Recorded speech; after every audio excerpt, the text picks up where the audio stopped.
Hey everybody, what's up? Leonardo 2003 here, and we are finally back to review episode 10B of Rise of the TMNT. I'll be back. Stay tuned to the end of the video for some updates on my new video schedule kinda, and some new Rise of the TMNT episode news. But for this episode, because Albearto's first appearance in War and Pizza was pretty forgettable to me, I didn't expect this episode to be much better. But I actually enjoyed it a lot. Let me tell you why, and let's break this one down. The episode kicks off in Albeartos. If you don't remember, Albeartos is a huge franchise in this series, and this location is very similar to Chuck E. Cheese's. There's kids everywhere having fun and celebrating someone's birthday.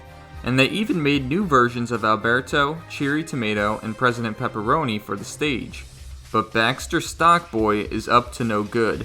He has a duffel bag, and inside it is the original Albearto that the turtles defeated. Stockboy built a little car for the head to go onto so that he can move around. I have a few things to say about this. First, I find it funny because in the 2003 series, Baxter Stockman was torn limb from limb by the Shredder, and at one point ended up just being a head on a spider body. This reminded me of that a lot.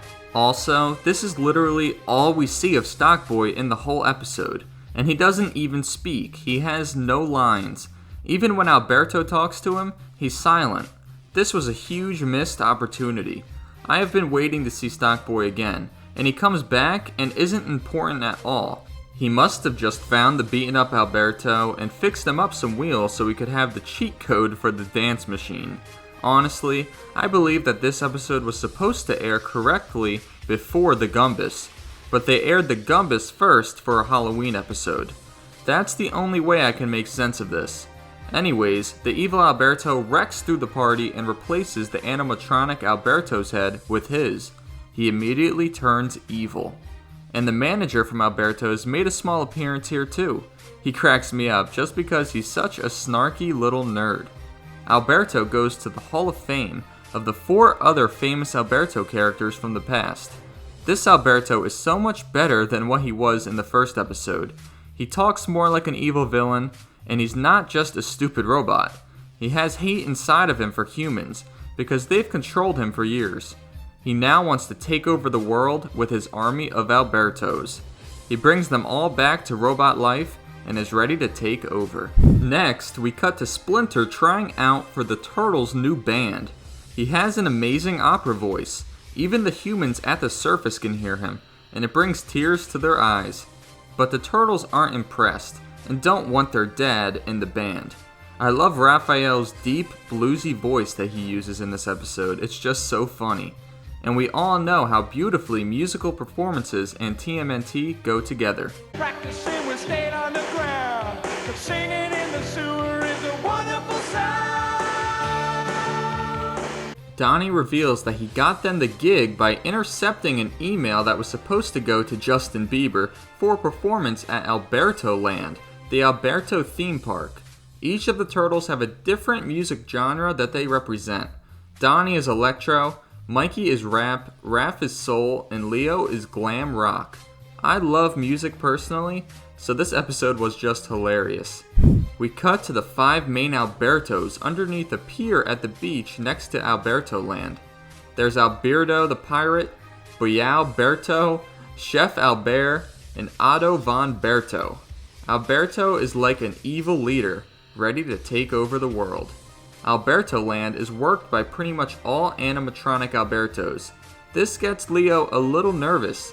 He remembers their last encounter with an Albearto. Leo definitely knew something bad was coming. The Albearto army arrives, and they all attack the other robots, wiring them to be evil. The kids are all screaming in fear, and the turtles think that they're going wild for their performance. But to their surprise, they hit the stage and see all of the chaos. They jump into action because no one is going to ruin their gig and get away with it. The turtles use a combination of their own weapons and their instruments to take down all of these Albeartos. But the true Albearto found the control antenna which controls every single Albearto there and turns the hundreds of Albeartos evil. He then instructs all of his army to shred the turtles. And yeah, the writers probably did that tongue-in-cheek to make all of you crazy theorists out there go crazy. The turtles are trapped on a hot dog stand and come up with their genius idea to defeat the army of Albeartos.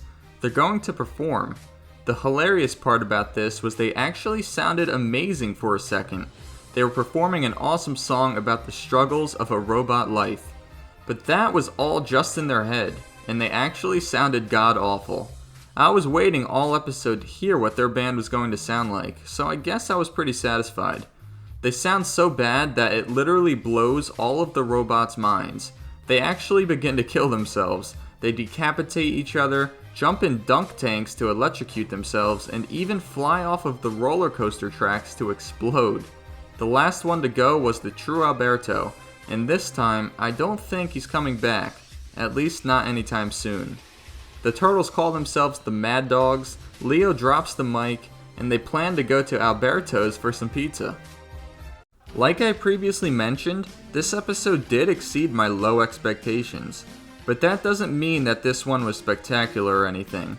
It was just a fun episode, kind of filler. The way that Albearto rallied up all of his troops and tried to lead a revolution against the humans and the turtles was pretty cool to see. It showed that Albearto could be much more evil and a little bit deeper of a character than we first saw him.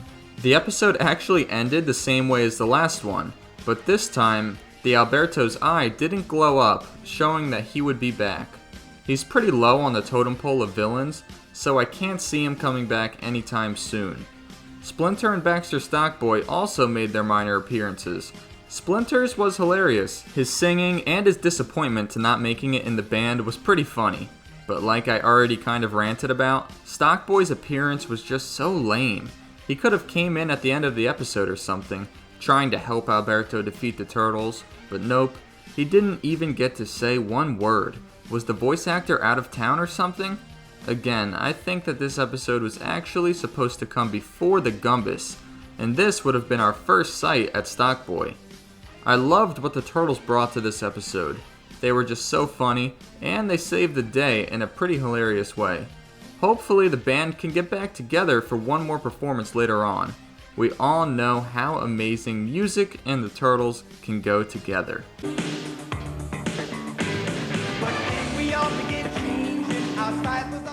I'm gonna rank this episode at an 8 out of 10. It wasn't meant to be a big episode or anything, just a fun one, and that's exactly what it was. Let me know what you guys thought about this one in the comments down below. As of right now, I don't think that we even know what the next episode of Rise of the TMNT is going to be that's going to air on TV, but actually just today, about an hour before I'm recording my voice right now, there's 2 new episodes on the Nick website. They're called The Purple Jacket, which debuts the Purple Dragons, an awesome clan that's been seen many times throughout TMNT and its franchise, and another episode called The Pizza Pit, I think. Pizza Pit, pizza something, I don't know, I kind of forget, it's escaping me right now, but I just made a news update on it, so expect those episode reviews to be coming in the following weeks. But like I said guys, there's some updates I want to give you. I kind of touched on them in my last video, that news update I just uploaded, but with school, a new job that I have, and my family, I'm going to be cutting back my video uploads to just news updates for Rise of the TMNT and other big TMNT news, and these episode reviews. That's pretty much all that I have time for right now, but that's not saying that I'm not going to upload any more top 10 lists ever, or any other like theory videos or breakdowns or anything like that. I just don't have the time right now. So just bear with me guys, I'm going to get through it, and I'm going to have more spare time, hopefully within the next year, to kind of pump out those really cool videos that I know you guys like to see. But right now, it's just going to be news updates and episode reviews. So again, let me know what you guys thought about the episode. Enjoy some musical TMNT perfection, and peace out. Growing up in a glass bowl with chameleons, lizards, and tadpoles, it hardly enters your mind that there's something better than this. A letter sleep in a carrot, maybe a scene from the parrot. Believe me when I tell you the word gourmet just don't exist. But pizza power, a flying saucer food delight.